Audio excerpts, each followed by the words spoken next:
TV Imaculada, o Evangelho em primeiro lugar.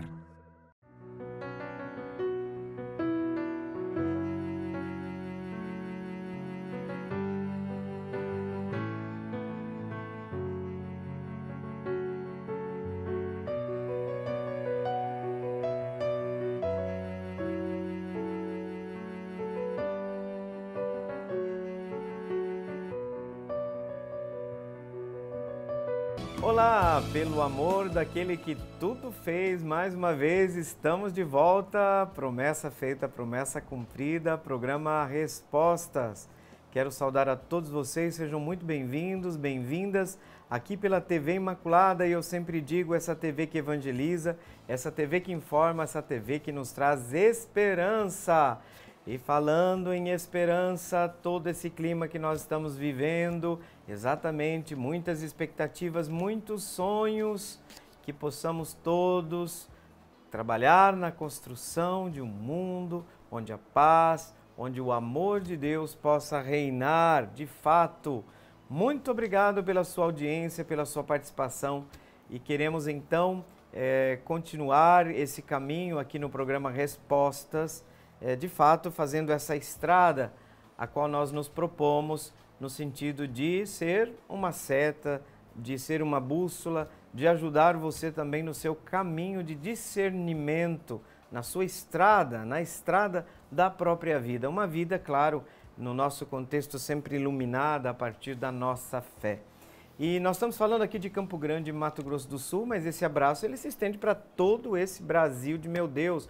Pelo canal 321 a gente sabe que a parabólica chega até, pela parabólica a gente chega até os recantos de todo esse nosso imenso país.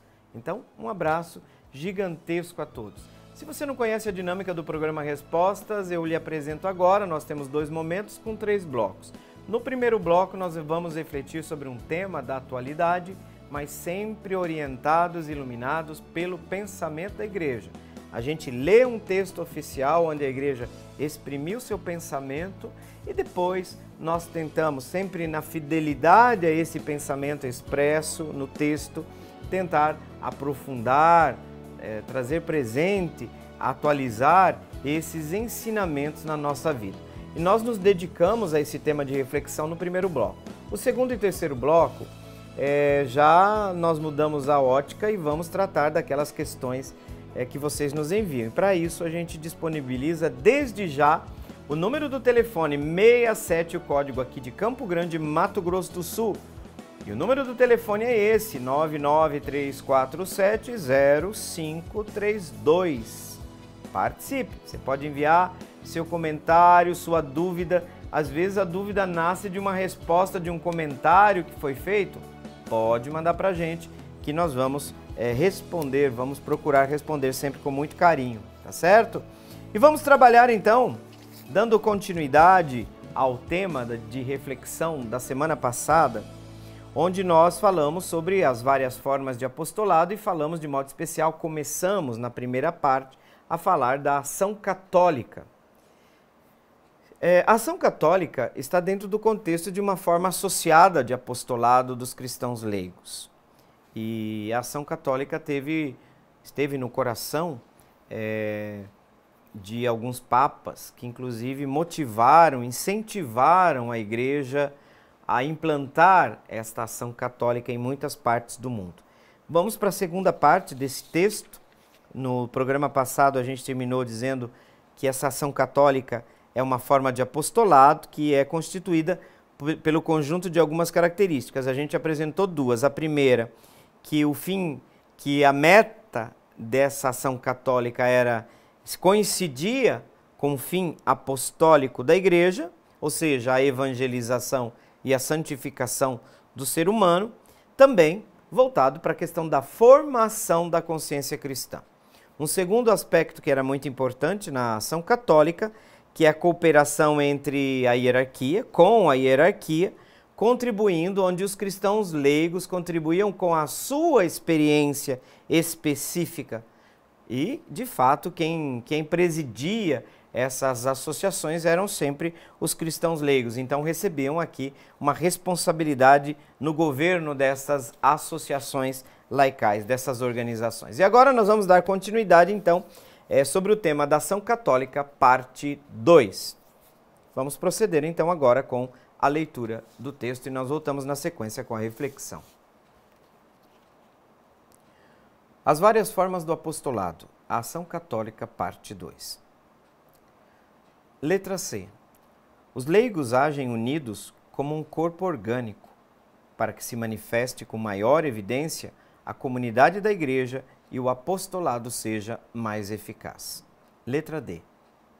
Os leigos, quer se ofereçam espontaneamente, quer sejam convidados à ação e direta colaboração com o apostolado hierárquico, trabalham sob a superior orientação da mesma hierarquia, a qual pode sancionar essa cooperação com um mandato explícito. As organizações nas quais, a juízo da hierarquia, se encontram estas características tomadas em conjunto, devem ser consideradas ação católica, ainda que, por exigências de lugar ou de povos, assumam formas e nomes diversos. O Sagrado Concílio recomenda insistentemente estas instituições, que correspondem certamente às necessidades do apostolado da Igreja em muitas nações, e convida os sacerdotes e leigos que nelas trabalham a tornarem cada vez mais realidade as características acima mencionadas e a cooperarem sempre fraternalmente na Igreja com as outras formas de apostolado. Decreto Apostolicam Actuositatem sobre o apostolado dos leigos. É muito importante na reflexão que a gente faz sempre levar em conta o espírito do texto, exatamente porque a gente não quer só exprimir um pensamento como a gente gostaria que o pensamento fosse, mas que se traduzisse numa fiel interpretação do texto lido. E uma das coisas que se percebem nessa associação, nessa organização laical, é o fato de que ela age sempre corroborando a ação evangelizadora, os fins apostólicos da própria Igreja. Não é uma organização paralela a esse serviço ou a missão da própria Igreja. Mas é importante lembrar que a Igreja é sempre um corpo. É isso que começa avaliando o texto de hoje, que na letra C vai lembrar aquela eclesiologia da comunhão, que pensa a Igreja como uma unidade, um corpo. Então, os leigos têm que agir sempre unidos como um corpo orgânico. Não pode ter uma finalidade, a organização não pode ter uma finalidade alheia aos objetivos da evangelização, da propagação do Evangelho, da implantação cotidiana do reino de Deus. O que é bom a gente pensar que nós fazemos parte de um corpo orgânico? Para evitar estrelismos, para evitar protagonismos exagerados, né? E isso vai manifestar, e aqui vai evidenciar a comunidade da Igreja, e o próprio apostolado se torna mais eficaz, porque é a ideia de uma ação conjunta, é a ideia de ação de um corpo como igreja. E no último ponto daquilo que constitui a ação católica, lembrando sempre que quando a gente fala que o leigo não é subserviente, não é um mero executor de tarefas para a hierarquia, de modo algum, eu digo assim com toda certeza do meu coração, de modo algum pode ser entendido como oposição entre leigos e a hierarquia. Fora de cogitação. Tá? Vocês podem pegar os programas passados, vocês podem dar uma olhada, eu jamais vou endossar esse tipo de tese. Jamais. Tá? Já falamos sobre obediência, sobre a importância, mas eu sempre falo. Tá, vamos trazer o tema da obediência, mas uma coisa é você obedecer como escravo, outra coisa é você obedecer como filho. Não tem diferença? Total. total diferença. Eu obedeço como filho. E a gente sabe que o exercício autoritário do poder é sempre um poder humilhante, é sempre uma ação humilhante. É um chefe que gosta de humilhar os empregados. É um exercício autoritário do poder. Mas com isso ninguém está dizendo que a autoridade não seja necessária. Por quê? Porque a autoridade é um serviço. A autoridade do pai, um serviço. A autoridade da mãe é um serviço. A vida ali dos filhos, que tem que dizer não às vezes. Desafiador. O pai e a mãe têm que se ajudar na educação dos filhos. Não ir um para um lado, outro para o outro. Embora as discordâncias sejam naturais, elas não podem ser manifestadas na frente do filho, onde a mãe diz A e o pai diz B. O filho, que é esperto, porque criança não nasceu ontem, criança vai perceber as fraquezas do pai e da mãe e vai começar a jogar. E eu vou dizer a verdade para vocês que, com tristeza, a gente sabe que muitos pais se tornaram reféns dos próprios filhos, que aprenderam a jogar. E a gente tem que tomar cuidado com isso. Então, tem que entender que alguns cristãos leigos vão ser convocados, chamados pela hierarquia a um trabalho de colaboração explícita, direta, de auxílio, de colaboração com o ministério hierárquico. E aqui, lembrando que este chamado da parte da hierarquia coloca o leigo sempre numa comunhão muito estreita, íntima com a hierarquia. E aqui isso significa que o cristão leigo tem que agir sempre em comunhão com a hierarquia. Significa sob a orientação dessa mesma hierarquia. E aí, sabemos que muitas vezes muitos cristãos são chamados, convocados a determinadas missões e aí se transforma no ministério, que é a necessidade da delegação por parte da igreja, da comunidade. E o ministro está ali em nome da comunidade. Isso é importante ser dito. E aí tem a delegação. Ou seja, você vai em nome da comunidade, não é por iniciativa própria. Isso é importante. Então, essa ação católica, ela esteve presente. É uma pena que se esfriou em muitos lugares do mundo. Hoje, praticamente, o que existe de ação católica? Não, eu estou fazendo uma pergunta sincera. O que existe de ação católica hoje no mundo? Como eu disse para vocês, hoje está na moda acampamento, está na moda os movimentos de espiritualidade, mas eu penso que a gente poderia retomar esses elementos que no seu conjunto colaboram com a missão evangelizadora da igreja. Essas associações da ação católica é algo que a gente podia pensar como pastoral, como ação da igreja que conta com uma colaboração mais explícita, onde o protagonismo dos leigos é exercido de maneira muito mais explícita, muito mais evidente, né? Às vezes, essa ação católica ela é entendida de modo mais abrangente, toda a ação que seja fruto do reconhecimento de cada batizado, que ele é membro do corpo da igreja, e que a missão da igreja se faz também sua missão, nós podemos falar aqui em sentido amplo já de uma ação católica, certo?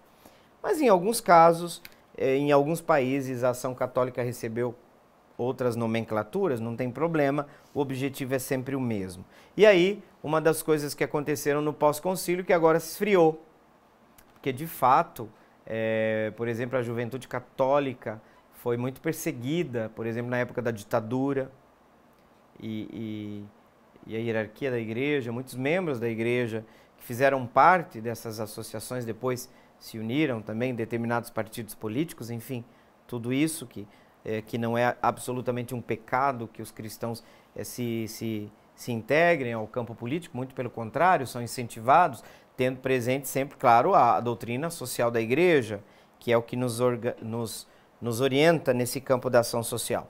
O Sagrado Concílio, então, recomendou, olha o termo que se usa aqui no texto, insistentemente, para que essas instituições existam, que a ação católica seja criada, porque, segundo o mesmo texto, essa insistência do Concílio Vaticano II aconteceu. Por quê? Porque essas são formas mais apropriadas, né? Mais de acordo, estão mais de acordo com as necessidades do apostolado da Igreja em muitas nações. E aí, o convite que a Igreja faz no concílio, por meio do concílio, de que os sacerdotes e leigos que trabalhavam diretamente ligados à ação católica, a tornarem cada vez mais realidade essas características que a gente encontrou ali. Cooperação, lembrar que os leigos trabalham sempre, colaboram com a missão da Igreja e a ação e a missão dos cristãos leigos, seja na forma individual, seja na forma associada, corroboram com a tese da missão da Igreja. Corroboram aqui, eu quero dizer, reforçam, levam adiante a missão da Igreja. O apostolado dos leigos é parte integrante da ação evangelizadora da Igreja. Necessária, inclusive, né? E aí, essa cooperação dos leigos tem que ser sempre uma cooperação fraterna, também uma cooperação que seja capaz de não se tornar uma realidade paralela, obsoleta dentro do contexto da ação evangelizadora ou da ação pastoral da Igreja, né? Mas que seja uma cooperação sempre fraterna, sempre capaz de trazer luz, de evangelizar. Tá certo, gente? Chegamos ao final do primeiro bloco, vamos para o nosso intervalo e voltamos na sequência. Até daqui a pouco.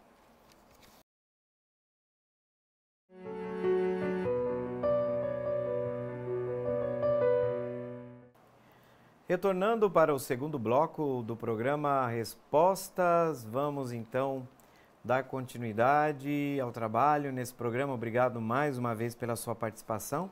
Falando em participação, você sabe que você pode entrar em contato com a nossa produção, entrar em contato com a equipe que fica aqui sempre preparada, inclusive quando nós temos a apresentação do programa, né? A apresentação em outros momentos. E aí vocês podem participar, enviar as perguntas quando acontecer também as reprises desse programa. E o número do telefone é 67 99347 0532. Então vocês podem participar conosco. No segundo bloco, como já é costume, já tem um tempo, nós estamos respondendo a questão da missa parte por parte, porque também entendemos a importância do conhecimento desta ação sacramental que marca de maneira muito forte a nossa vida cristã, porque a Eucaristia é um elemento central dentro da nossa denominada experiência cristã ou espiritualidade cristã. Todas as nossas formas de apostolado, inclusive, que a gente estava falando antes, tem no altar a sua meta e ao mesmo tempo a fonte da força. Porque, de fato, se a gente pensar a vida cristã fora do alimento ou da vida espiritual, a gente pode cair num ativismo, que é perigoso para o padre, é perigoso para o membro, para o leigo atuante, para o membro da pastoral, da ação dentro da igreja. A gente não pode perder a mística, a gente não pode perder essa espiritualidade, isso é fundamental. Então, a Eucaristia é uma fonte inesgotável de ação apostólica. Por quê? Porque é aquilo que traz força para o exercício do apostolado. É aquilo que nos dá certeza de que nós estamos realmente construindo o reino de Deus e que o Espírito Santo está agindo por meio de nós, por meio da nossa ação, por meio dos instrumentos que Deus colocou na nossa vida. Então, a Eucaristia é muito importante para os cristãos. E, de fato, mais específico, nós estamos falando já sobre a apresentação das oferendas, as etapas que a gente tem dentro desse período de preparação das oferendas. Estamos já na liturgia eucarística, a primeira parte, inclusive, desta liturgia eucarística. Já falei para vocês no programa passado da preparação do altar, o padre que coloca o corporal, o sanguíneo, ou também chamado purificatório, o cálice, o missal, como se especifica ali nas rubricas, inclusive na instrução geral do missal romano. Depois da procissão das oferendas, Lembrando que não é simplesmente levar, entregar para o padre da parte da comunidade a água, o vinho, o pão, mas é esse espírito. A comunidade tem que revestir-se deste sentimento de doação, de entrega, de dom. E agora uma próxima etapa do ofertório é aquela, depois da procissão das oferendas, é aquela em que o padre, o sacerdote, o ministro que preside a Eucaristia em nome da igreja apresenta as oferendas a Deus.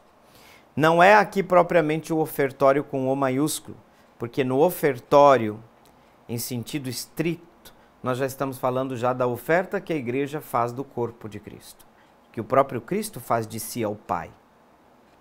Isso é já o ofertório. Aqui nós estamos para distinguir um pouco, os termos mudam, na apresentação das oferendas. O padre recebeu da comunidade, em nome da comunidade e em nome da igreja, ele vai agora apresentar a Deus as oferendas para o sacrifício, para o momento culminante que nós chamamos e denominamos consagração. Então chegou a hora da apresentação das oferendas a Deus. O padre, o sacerdote, apresenta a Deus as oferendas, fazendo uma oração, que na maioria das vezes a comunidade não escuta, porque a equipe de música está executando o hino do ofertório, o canto, assim chamado canto do ofertório. Mas quando é missa de semana, às vezes não tem equipe de canto, vocês já devem ter ouvido. O padre dirige as orações em nome da igreja que apresenta. Enquanto apresenta o pão, faz uma oração para a apresentação do pão, faz uma oração para a apresentação do vinho, tá? Bem especificado. Do pão e do vinho. Não é a apresentação do corpo e do sangue. Por quê? Porque não foi transformado ainda. Não aconteceu a transubstanciação, se a gente pode assim dizer. Então o sacerdote apresenta por meio de uma oração: Bendito sejais, Senhor Deus do universo, pelo pão que recebemos de vossa bondade, fruto da terra e do trabalho humano que vos apresentamos e que para nós se vai tornar pão da vida. Essa é a oração. Enquanto o padre eleva, assim, numa distância mais ou menos, não pode ser máxima, porque agora não está apresentando ao povo, está apresentando a Deus. Então pode ser elevado praticamente dessa altura, não precisa ser rigorosamente, milimetricamente determinado, mas agora se eleva um pouco do altar, porque o sacerdote, o ministro da igreja, está apresentando em nome da igreja ao Pai. E começa, olha só, bendito sejais, Senhor Deus do universo. Pelo pão que recebemos de vossa bondade. Veja, o pão é fruto de um processo onde várias mãos trabalharam para que ele fosse tornado pão, porque o pão é fruto de um processo de trabalho humano, precisa do trabalho humano. Você não pega o trigo e já vira pão, o trigo precisa ser moído, precisa ser triturado. Então, a gente agradece a Deus pelo dom que nós estamos ofertando a Ele. Interessante. A gente oferta aquilo que nós mesmos recebemos. Então, nesse sentido, há uma conjunção ali daquilo que Deus dá de si, que oferece nas ofertas que estão sendo agora apresentadas a Deus. E isso a comunidade rende graças a Deus por esse dom. Depois, o povo aclama no final, bendito seja Deus para sempre, que normalmente não acontece porque está sendo executado o canto do ofertório, como eu disse para vocês. De fato, esse momento passa desapercebido para a maioria das pessoas, exatamente por causa do canto do ofertório. Se o povo participa desse momento, vocês podem continuar sentados, a apresentação das oferendas não precisa ser de pé, tá? E o povo termina com a aclamação, bendito seja Deus para sempre. Bendizer, abençoar. Estamos bendizendo a Deus, agradecendo pelos seus dons. Que houve também da parte humana o trabalho. Agora, Esse canto ele é usado na procissão, o caso do canto do ofertório, ele tem uma dimensão utilitária.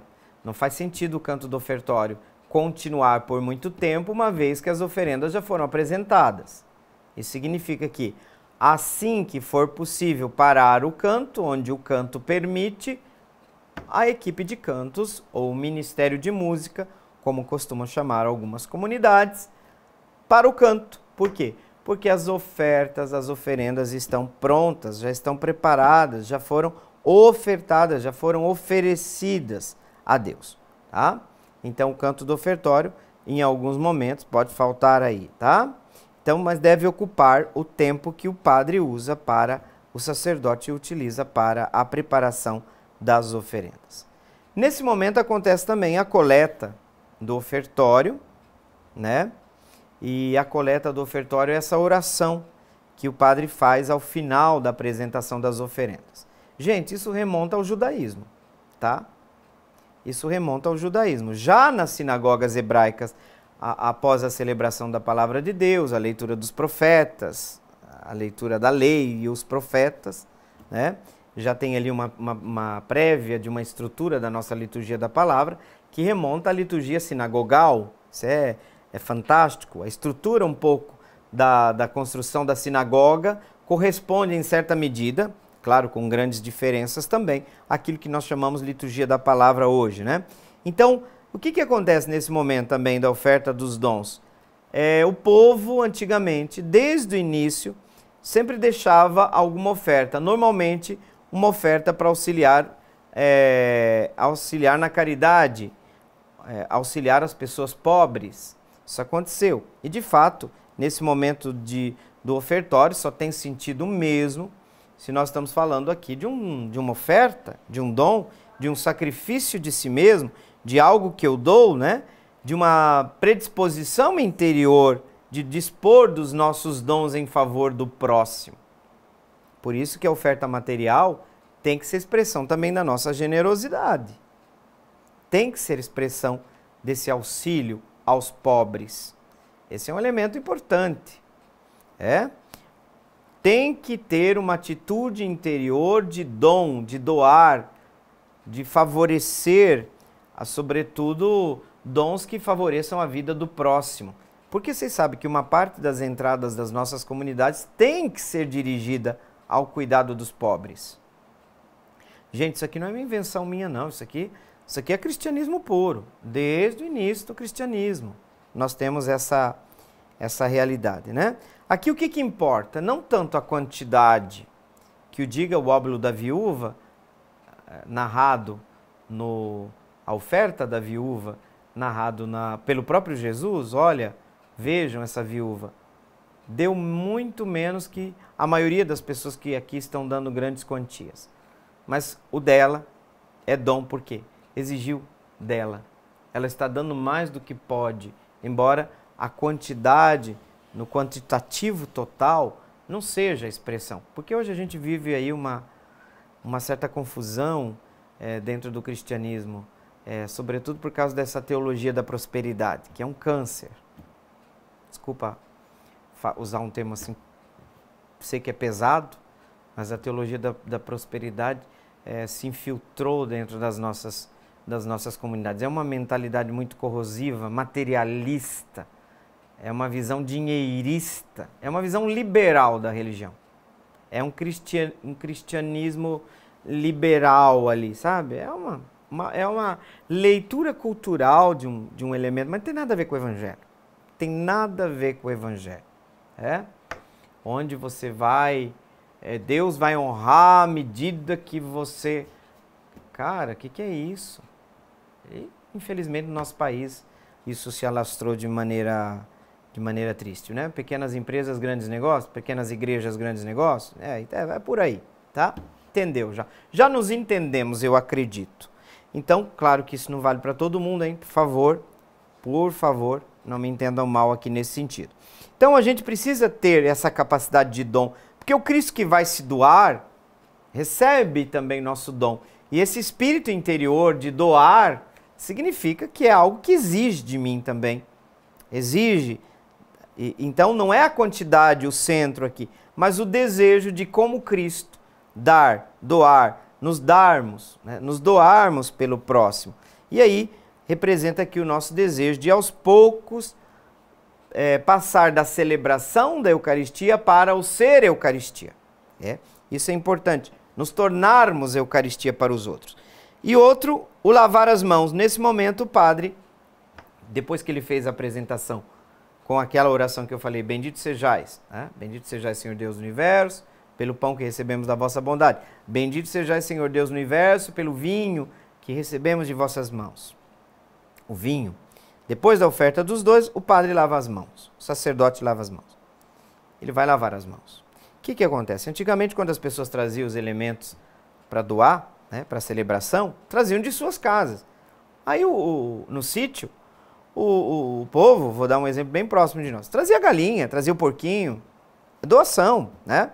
Isso tinha um gesto, tinha um caráter utilitário. Pois depois de pegar os produtos, porque quem recebia é o padre ali tem uma função vicária, ele recebe em nome da comunidade, o padre tinha que necessariamente lavar as mãos. Então tinha uma função utilitária, porque as mãos estavam sujas e ele tinha que dar continuidade ao rito. Então o padre tinha que lavar as mãos, porque recebia o porquinho, a galinha, sujava as mãos, a mandioca, o alimento, as frutas, e aí depois se ritualizou isso, de modo que é um momento que o padre pede perdão. Lavai-me, Senhor, das minhas faltas, purificai-me dos meus pecados. Veja que o padre ali, nesse gesto de lavar as mãos, está pedindo numa atitude de reconhecimento das próprias fragilidades, das próprias debilidades. Então, hoje em dia, esse gesto representa, nesse caso agora, não mais utilitário, mas a atitude ritual por parte ou ritualizada por parte do sacerdote, dele mesmo tornar-se hóstia pura, oferenda pura, para celebrar dignamente a Eucaristia. Isso é uma coisa importante. E depois o padre convida o orai, irmãos e irmãs, para que o meu e vosso sacrifício, agora na nova tradução típica do missal romano, o sacerdote passa, depois de lavar as mãos, a convidar toda a assembleia a unir suas orações à ação de graças que o padre vai fazer com a oração do ofertório. É uma coleta, né? Agora o sacerdote vai fazer a oração sobre as oferendas. Essa oração terminou o canto, o padre já lavou as mãos, o sacerdote agora, em oração, essa oração vai coletar, esta oração coleta os motivos pelos quais a comunidade está rendendo graças a Deus e lança no que se segue, ou seja, a oração eucarística. Veja, aqui estamos numa fase preparatória, tudo está pronto para começar a oração eucarística. Então, é uma oração que coleta os motivos da ação de graças e já abre o campo para o próximo passo. Lança a Assembleia já no núcleo sacramental, que é o coração da liturgia eucarística, ou seja, a própria oração eucarística. Sempre muito rica essa oração do ofertório, ou chamada oração sobre as oferendas, que deve ser acompanhada com muita atenção, e a comunidade vai confirmar isso com o seu amém. A comunidade responde porque o amém é a sua assinatura. Eu confirmo, eu estou de acordo, assim seja. É a palavrinha pequena, mas tem um significado muito rico. Chegamos ao final do segundo bloco do programa Respostas. O tempo passa. A promessa de um reencontro daqui a pouquinho, após o intervalo, já se faz presente. A gente vai voltar na sequência. Até daqui a pouco.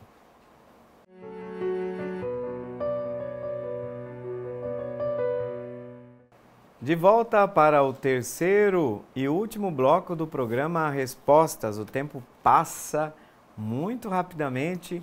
Que coisa boa. Estou muito contente de estar com vocês mais uma vez. Obrigado pela sua participação, pela sua presença. Vamos para o trabalho? Agora nós passamos para a pergunta da Mariana, do bairro Recanto dos Rouxinóis. Saudação muito carinhosa. Obrigado, Mariana, pela sua participação. A pergunta da Mariana tem a ver com o que nós vamos celebrar também no ano jubilar. no ano jubilar de 2025, porque está sendo celebrado no ano jubilar também um outro grande evento que aconteceu lá no início do cristianismo, o chamado concílio, né? O concílio de Nicéia, que foi um evento extraordinário para a solidificação, para a edificação da nossa fé, e sobretudo em torno dos temas, em torno do mistério trinitário e de modo especial do mistério do próprio Cristo como verdadeiro Deus e verdadeiro homem, uma fase em que a igreja enfrentou os grandes desafios, as heresias assim denominadas ou assim reconhecidas pela igreja. O concílio de Nicéia, nós vamos celebrar 1700 anos desse concílio.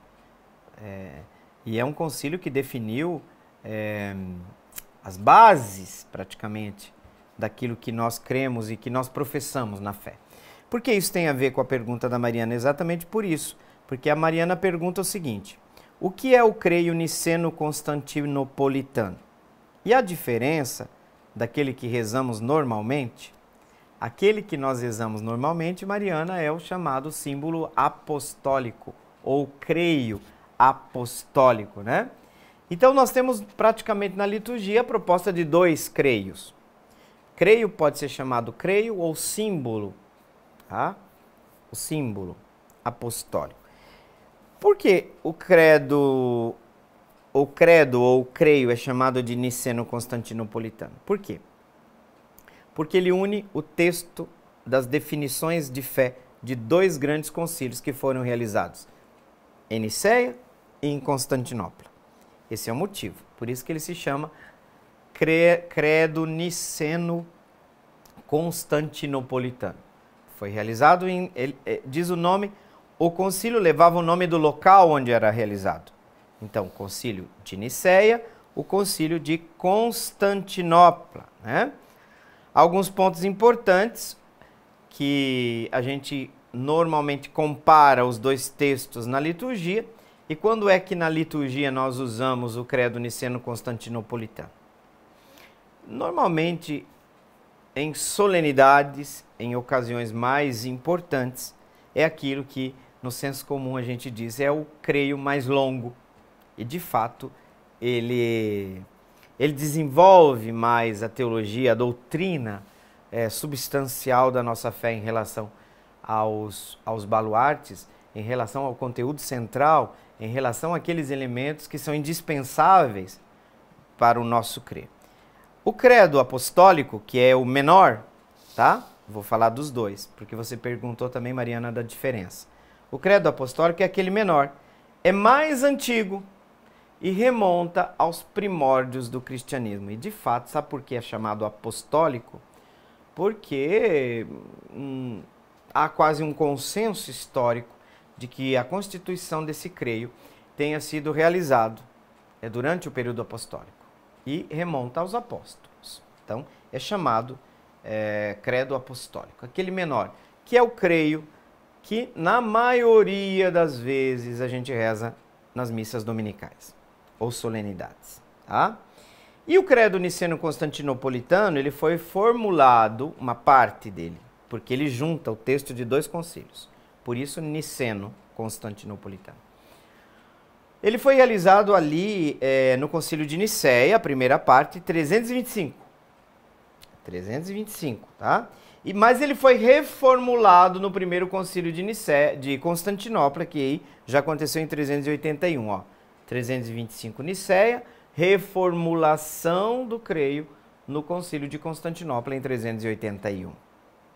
Então, olha aí, que graça. Há uma espécie de aprofundamento da consciência eclesial, até porque cada concílio enfrentou algumas ideias que ora questionavam a divindade de Cristo, ora questionavam sua humanidade, o realismo da encarnação, ou que desconstruíam o que nós chamamos hoje de dogma da Trindade, que é aquele conteúdo central do cristianismo, o mistério dos mistérios, aquilo que Deus revelou, nos abriu a porta do mistério a partir daquilo que Deus mostrou na revelação e que nos dá acesso também à revelação do núcleo da Trindade, a relação trinitária, a afirmação mais extraordinária do elemento constitutivo da fé cristã, que nós cremos a fé, nós professamos a fé em um Deus em 3 pessoas.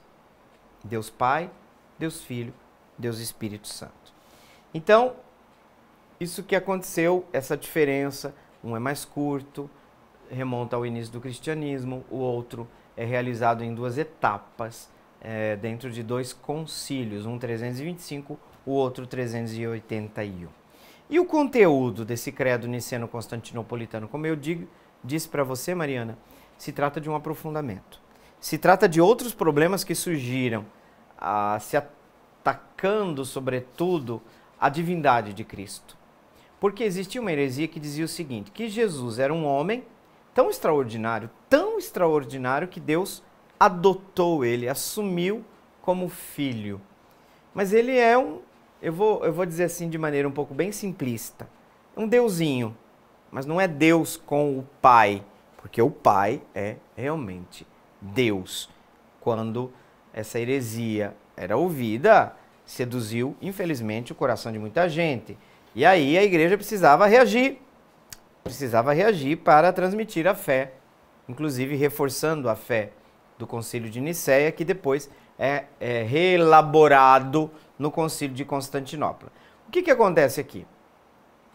Dentro desse processo de reelaboração, se ataca um outro problema, que aí vem, se defende, na verdade, um outro problema que questiona a divindade de Cristo, como eu já falei para vocês.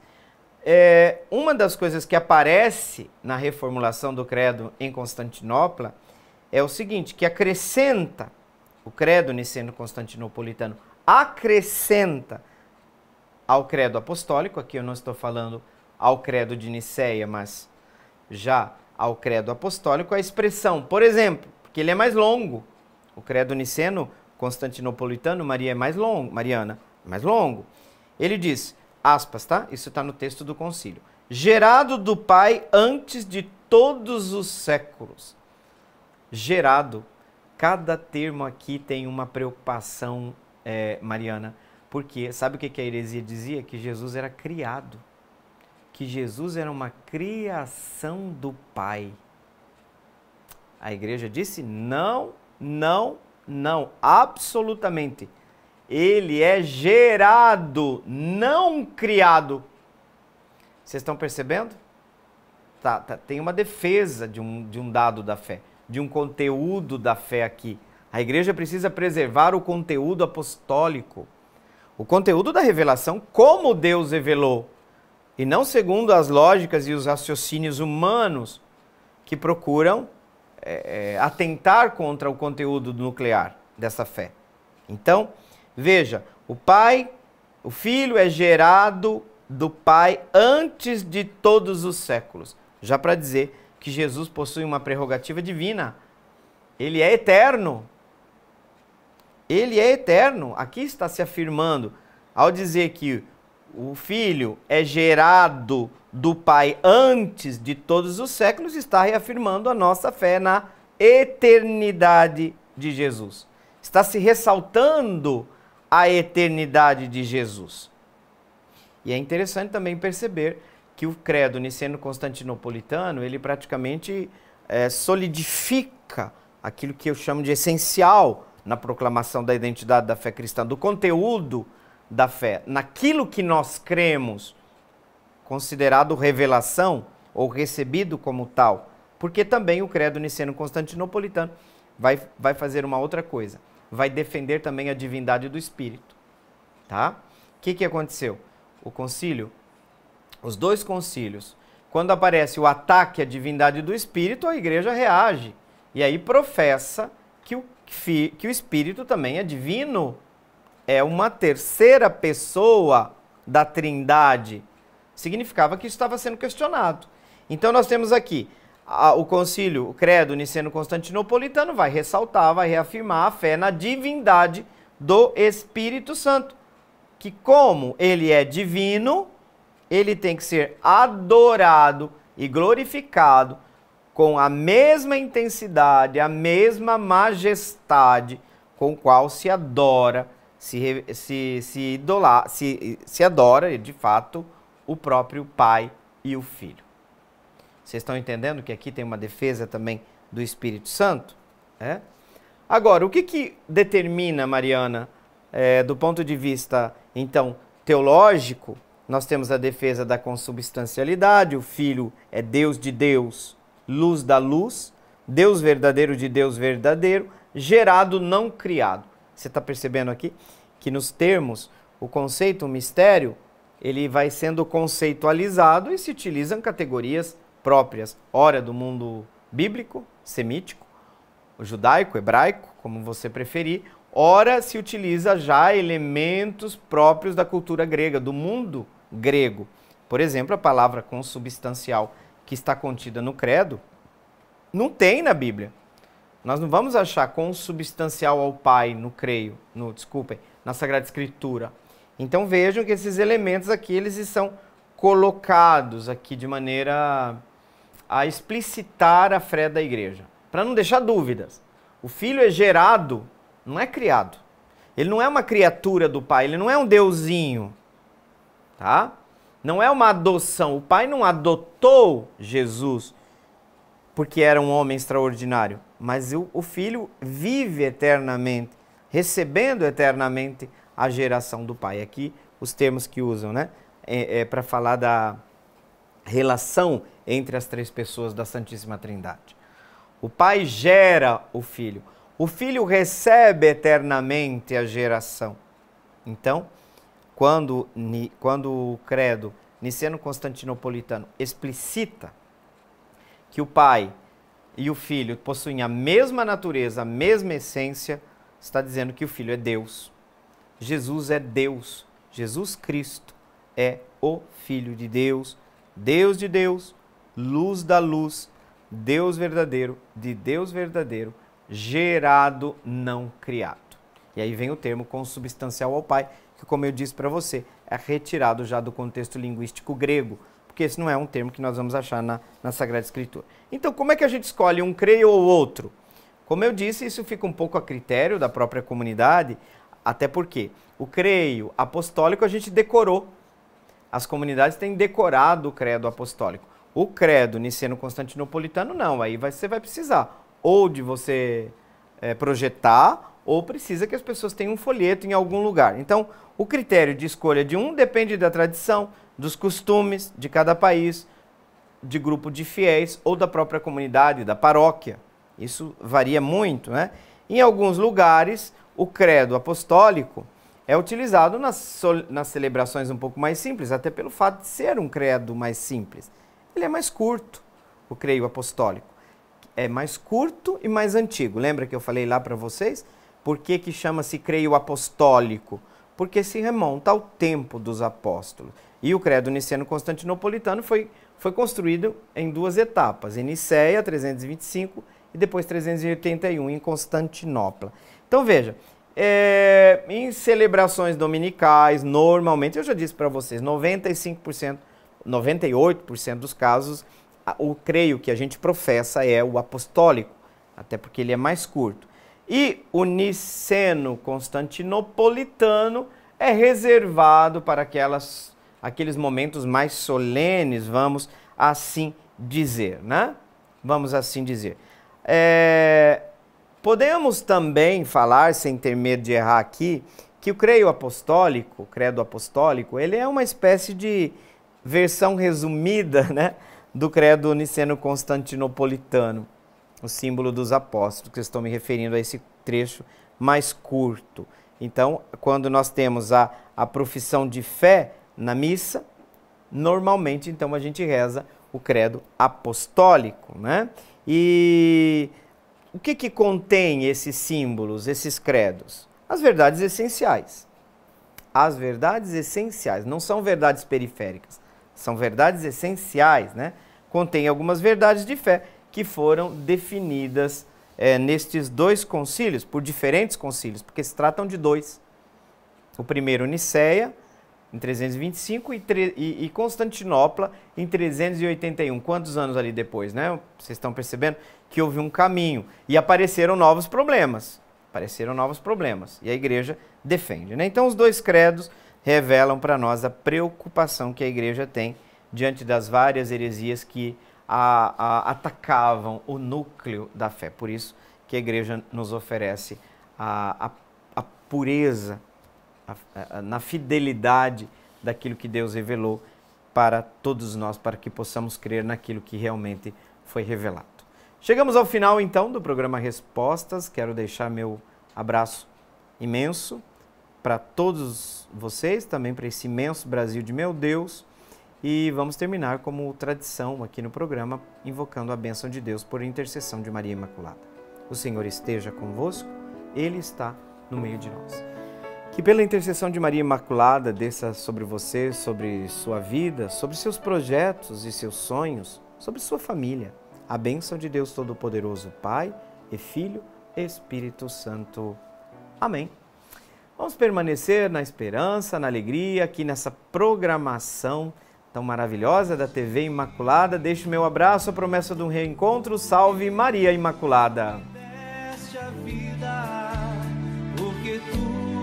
Deste o existir, porque tu me deste o carinho, me deste o amor.